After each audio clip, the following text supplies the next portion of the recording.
பல ஆண்டுகளுக்கு முன்பு காஞ்சிபுரத்தில் ஒரு இளம் பண்டிதர் வாழ்ந்தார்.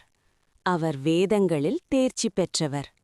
ஆனால் அவருக்கு அகந்தை அதிகம்.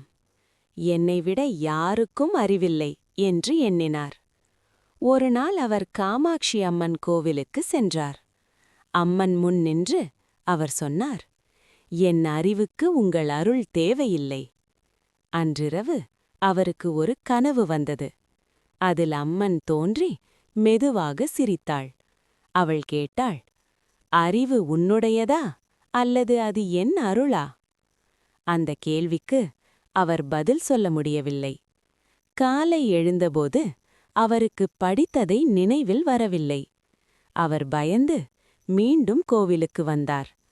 கண்ணீர் மல்க அம்மனை வேண்டினார், அம்மா, என் அகந்தையை மன்னித்தருளும். அன்று முதல் அவர் தாழ்மையுடன் அறிவை பகிர்ந்தார். அவரின் புகழ் இன்னும் உயர்ந்தது.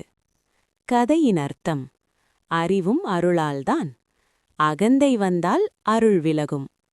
தாழ்மையே உயர்வின் முதல் படி.